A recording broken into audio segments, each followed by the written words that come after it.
Hi,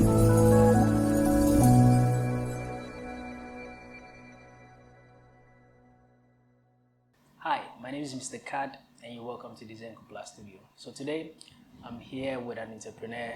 She is a doctor. She is the owner of Pōmbeäu Cosmetics, Dr. Afia Pomaa. Doctor.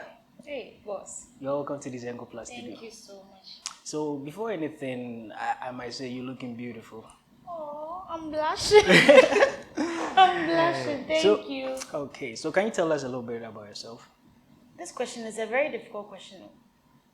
I'm Afia Pomaa, like you said. I'm a medical doctor. I'm yet to start working in Ghana. I trained in China. I'm an author of a book. I have a cosmetic line called Pōmbeäu Cosmetics, like you said. I'm an event planner, a leisure baker. The list is tall. Most importantly, I'm a servant and a daughter of the Most High God. That's where my swag is. That's where the swag is? That's where the swag is, okay. yeah. So okay. That's me. So why all these varieties of career choices? In our part of the world, if somebody's a doctor, the person is just a doctor. But it seems you're doing a lot, apart from being just a doctor. Let me give you a parable. Okay. You find it in my book. So the parable of the master and the 3 servants. And then when he was traveling, he gave 5 talents to one, 3 to the other, and 1 to the last one. And the one who had 1 just hid it. The one who had 3 doubled it. The one who had 5 doubled it. When he came back, we know the whole story. I'm not necessarily going all out to do everything I can for fame or for money or anything. But I just discovered as I was growing up that there were so many things I was good at. There were so many things that caught my attention. So, for instance, I started singing when I was in class 3 or so. I started writing when I was in class 6. So the more I developed what God gave me, the more He was adding. Wow. That's the parable of the 5, the talents. Okay. So the one who had 5 ended up having 10. The one who had 3 ended up having 6. And the one who hid his own. So assuming I'd hid my talent, that's all I would have. If it was the ability to sing. But then I discovered I can write. Why not write? Oh, you can write. Why don't do business with it? Because those who write and those who sing, they make money. Wow. Yeah. You talking. So what part did you have to take to, get to this point? Is it something you started when you were in school, or what was the journey like? Like for which of them? Because there are plenty. There are plenty. So okay, let's take it one by one. Let's take it one. So you being a doctor, let's start with that. Me being a doctor, when I finished junior high school, I went to Queensland, then I went to Mariam in Kumasi. When I finished junior high school, I went for my secondary education in Wesley Girls High School in Cape Coast. And I went for science. Like when you go to the school, they reshuffle you, you write an exam. I passed the exam and I did general science. General science, 3 years, graduated, then got a scholarship to study in China. So I actually didn't apply to any school in Ghana. Wow. I never applied. My auntie applied to University of Ghana for me. Okay. And then they gave me biomedical something. But by that time, I was already in China. Because there was a backlog of Form 3 and Form 4s all going to school. So then there was no space. Long story short, I went to China 6 years off.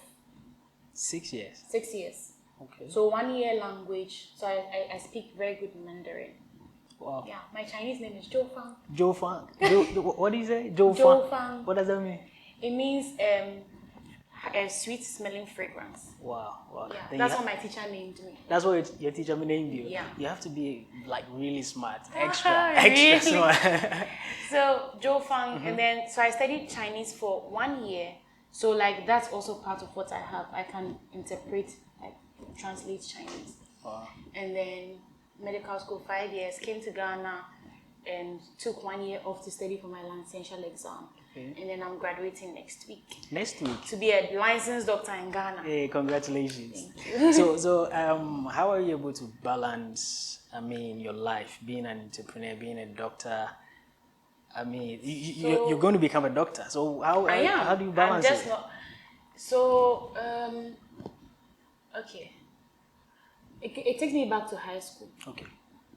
I feel like I'm talking too much. Can I talk? Yeah, talk, please, talk, please. So, back in high school, there's this club called Jacko, Junior Achievers, and then I was the president of the French club.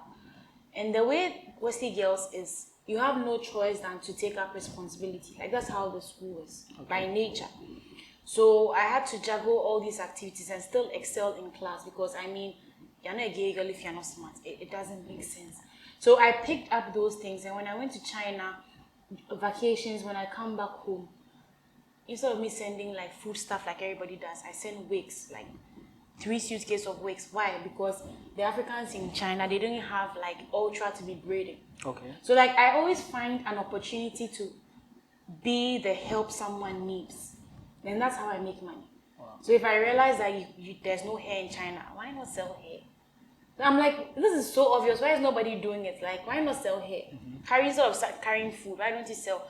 So my business and medicine, the balance came with just making time. So for instance, as I'm speaking to you, my first book has been translated to French. I have a French translation. I've not yet released. And then I'm having a Chinese translation because someone from the French community reached out to me and was like, oh, they don't have such a book in the French community. They need such a spiritual book. Why not translate it? And I translated it. So I did that like earlier on at the end of last year, and I'm yet to release it. So someone will see me releasing it in March and feel like, how is she graduating and writing a book? I do my stuff, I pre-plan. Okay. So for instance, this video you are doing, by the time it's being aired, I'll probably be somewhere else and someone will think I'm now doing. So I just plan ahead. So it never really clashes, like it doesn't. My products were already done and they were in the room. Okay. When I finished studying for my licential exam, then I started marketing my products. So someone would think like I was studying and marketing. No. Like I pre-planned my year, literally. So it never really clashes, it doesn't. Wow. So apart from you having a book, you being the CEO of Pōmbeäu, what else do you do? Can you? I've said everything I do. You've said everything. Like what else? Like ask me questions. Like what do I do for fun? What do I do? No, I'm talking about your businesses. Yeah, business-wise. You know, you mentioned you have Pōmbeäu, you have a book. Then what else? So I have Pōmbeäu Cosmetics. Okay. I have a book called Give Birth, Delivering Your God-Given Potential to Serve Your Generation.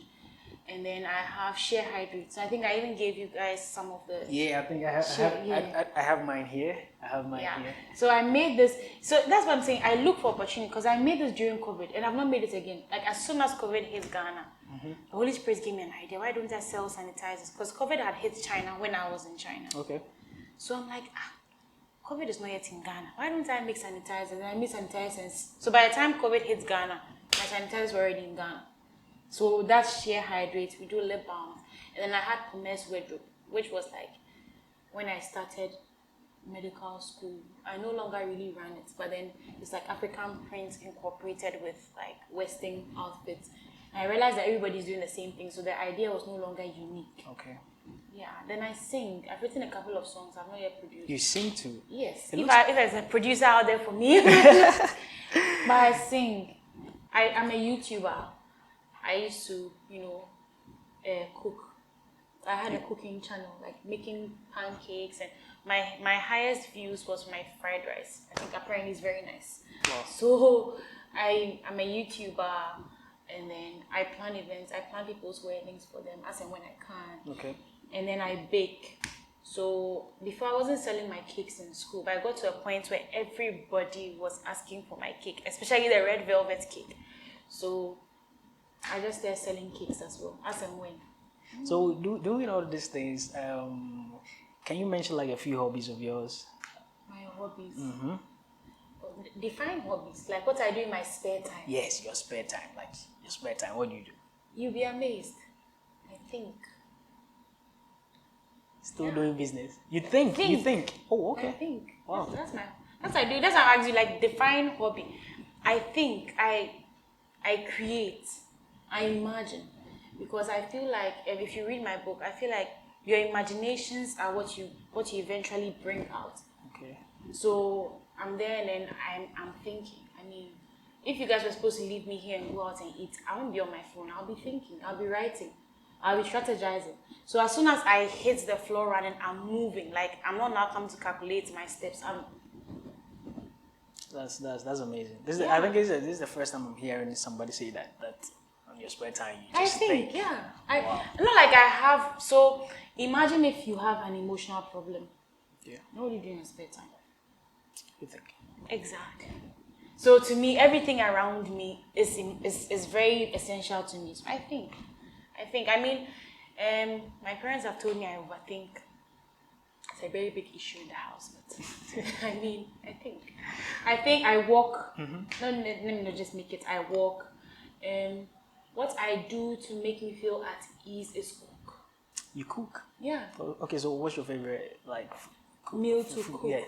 To cook. Yeah, to cook. Fried rice. Fried rice. I've heard it's the nicest that I've made. Fried rice. I like the local dishes like eto.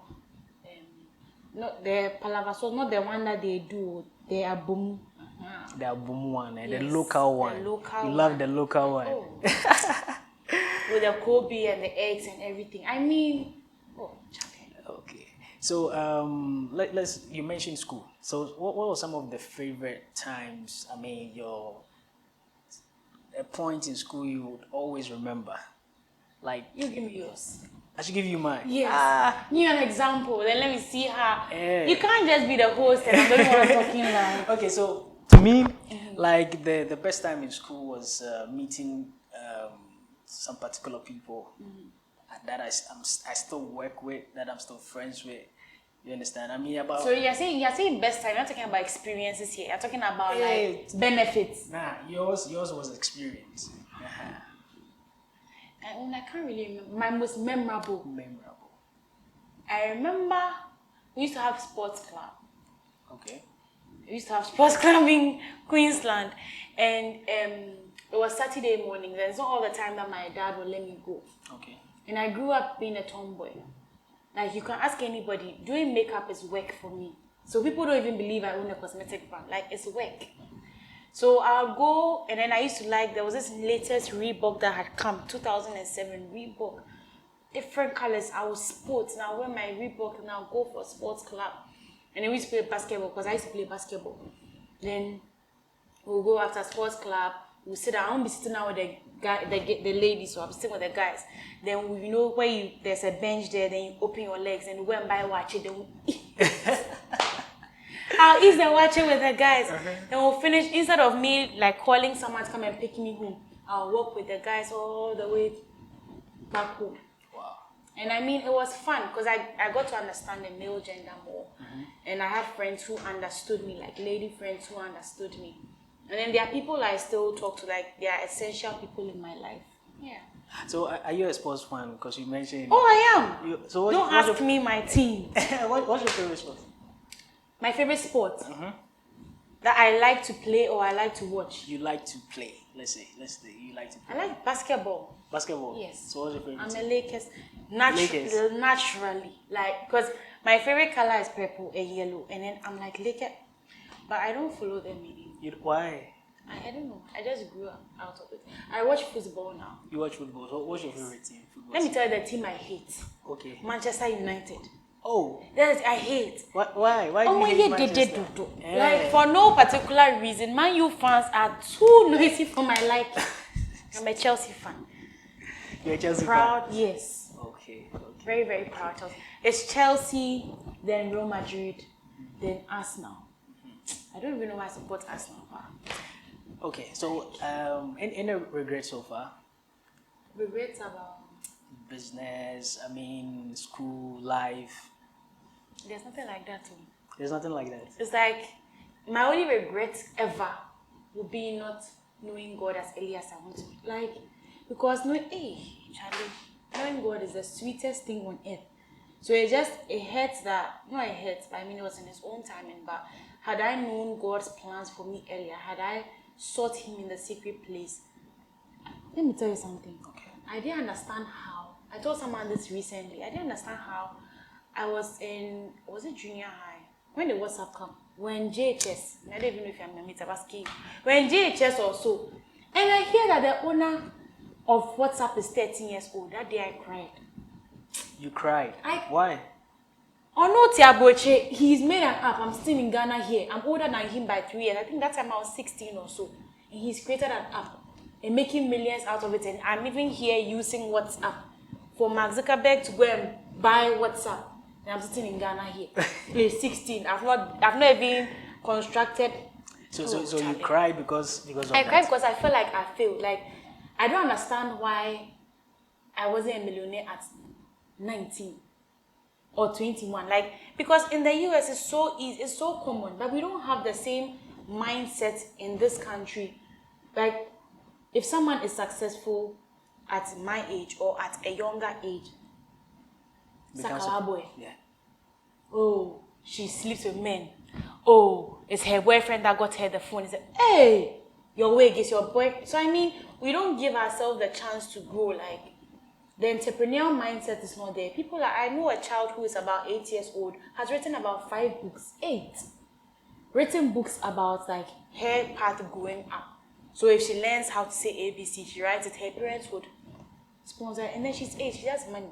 Harry Potter, how old was Harry Potter when they took him to start doing movies? Justin Bieber. I mean, like, there are so many people. So I'm like, hey, 13. He has created WhatsApp. That's my regrets. That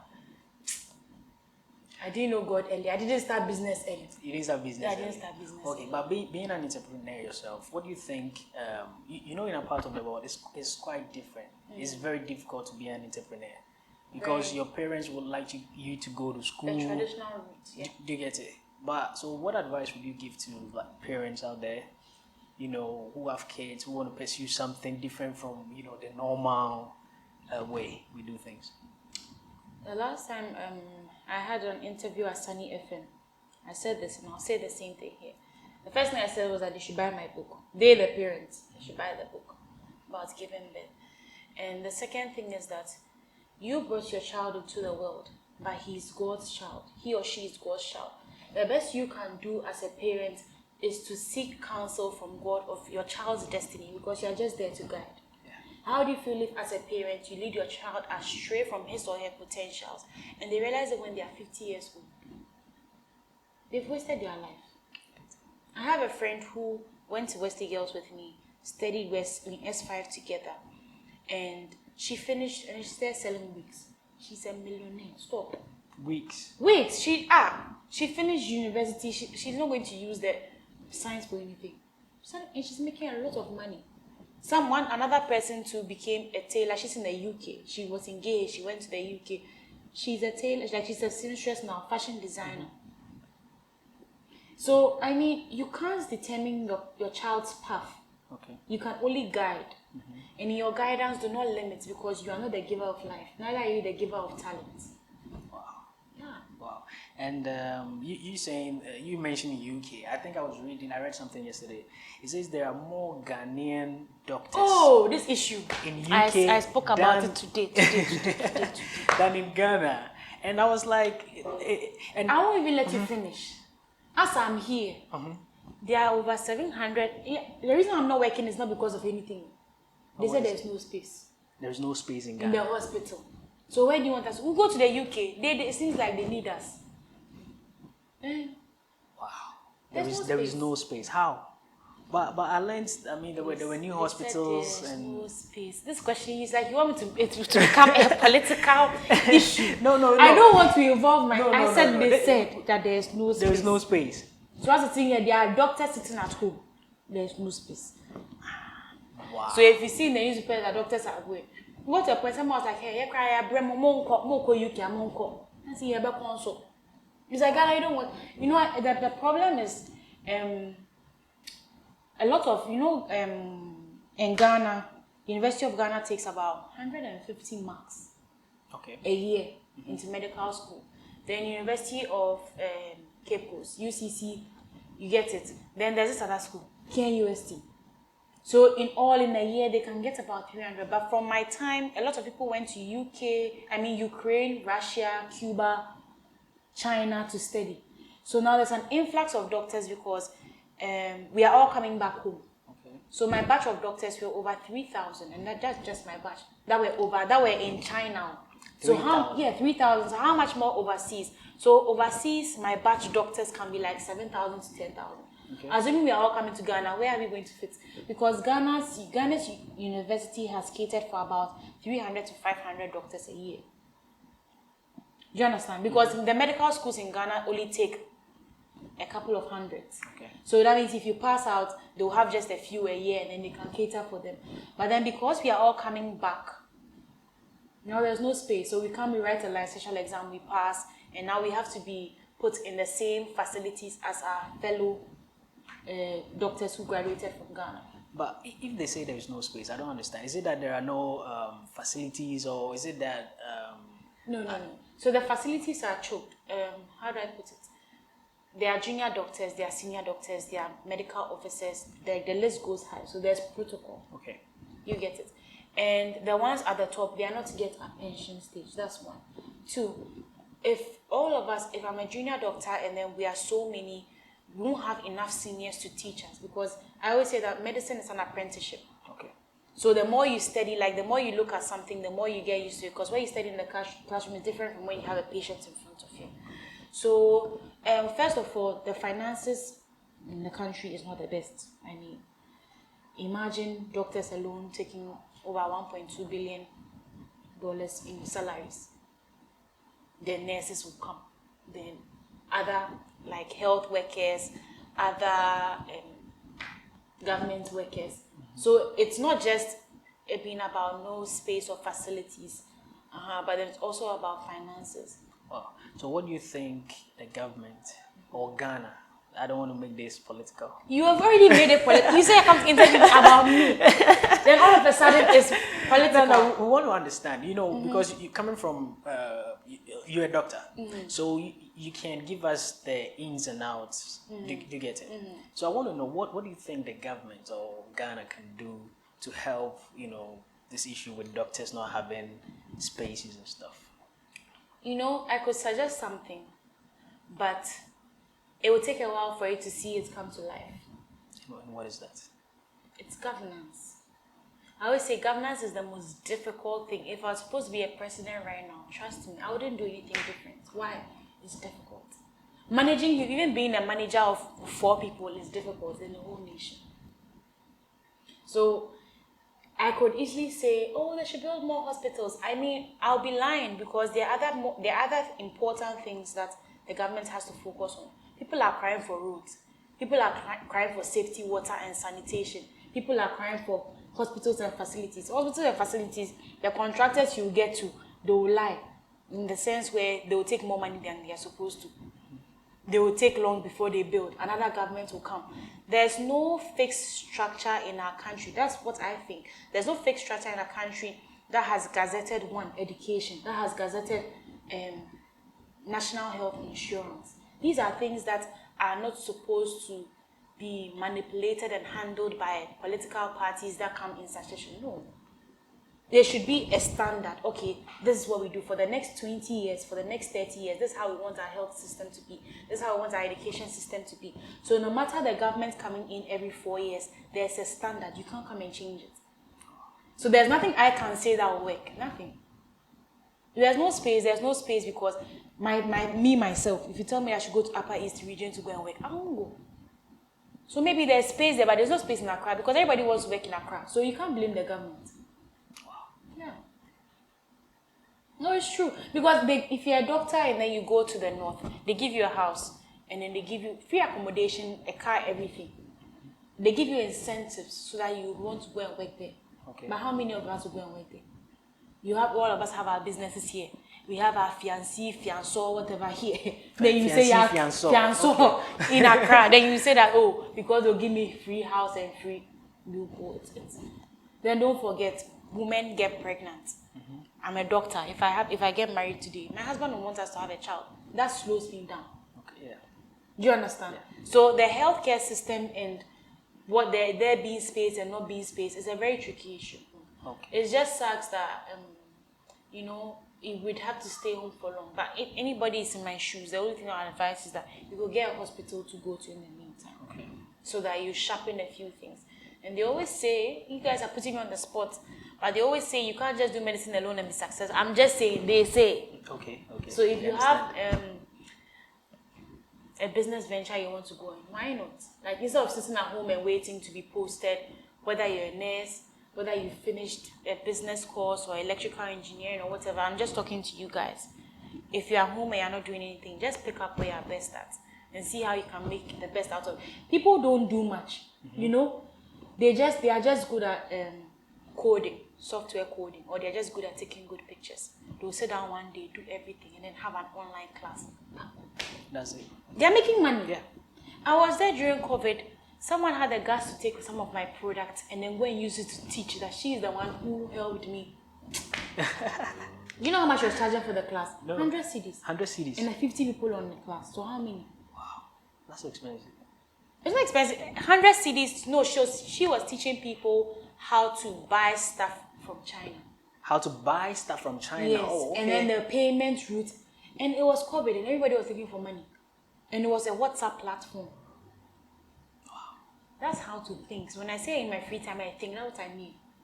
Money, like the president would say, we are sitting on money. We are sitting on money. you just have to think. Because assuming you are very good, these things that you are doing, or let's say you're a very good comedian, create content, YouTube itself, Gojo Sheldon, don't go far. When did he start? When did Gojo Sheldon start? He just started. Yeah. But he was consistent, and it was COVID. We are home. We are all not watching it proper news. We go and turn on the TV right now. It's all about COVID. Created content. YouTube is paying him. He's bought a car. Think. So you can't tell me that the government hasn't employed you. They are sitting at home. You're wasting your time. You're wasting your life. So you mentioned fiancé. Oh, fiancé. People have different types of. Is there any fiancé?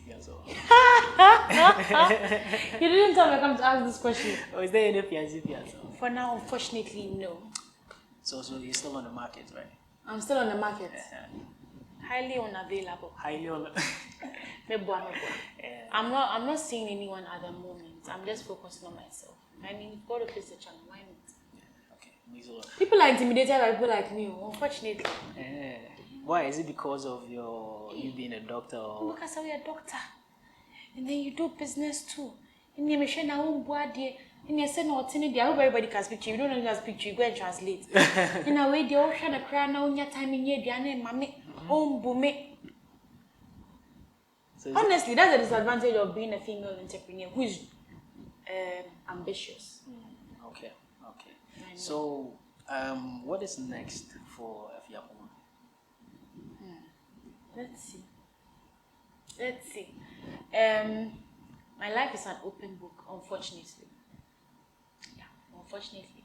So whatever I do, you definitely get to see. But I'm seeing what God has in store for me. I mean, I didn't even plan this meeting, and it came. Wow. So the same way, when I leave here till I get home, I don't know what will happen. Like even in the next minute, I don't know what's going to happen. Your books, where can they get from? Okay, so my book is an action chapel. Action chapel, okay. Yeah, Give Birth is an action chapel. We all need to give birth to our potential. So please get the book. My cosmetics, for now, I'm rebranding. Not rebranding, but one of my products was selling more than the rest. So like I said, I decided that I would zoom into that product alone. So I'm now manufacturing. Okay. So for now, the cosmetics aren't on the market as much. What else? The Shea Hydrate. For now, it's out of stock. And I'm working on my next book.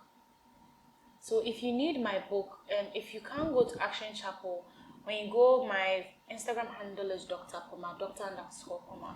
You can get my website link. Everything is there. My book is there. It's about 15 CDs for the PDF. There's a French translation in case you speak French or you want to evangelize. You can get everything on my website. Okay, and can you leave your social media handle? So if anybody wants to follow you or... Oh, it's just Dr._Pomaa for Instagram. And for Facebook, it's Afia Pomaa Ajinsam. So the Afia is AFYA, then Pomaa, then Ajinsam, HAYINSAM. Same for LinkedIn. For Twitter, I can't really... Yeah, Twitter is Dr. Pomaa, Dr._Pomaa. Yes. Okay, doctor. It's nice talking to you. It's nice talking to you. I wish you all the best. You didn't give me your full name. Hey, You've not introduced yourself. You camera. didn't tell me if you had a fiancé, fiancé. I'll tell you off camera. Off camera. Once again, my name is Mr. Cat. Keep watching Dizenkoplus TV.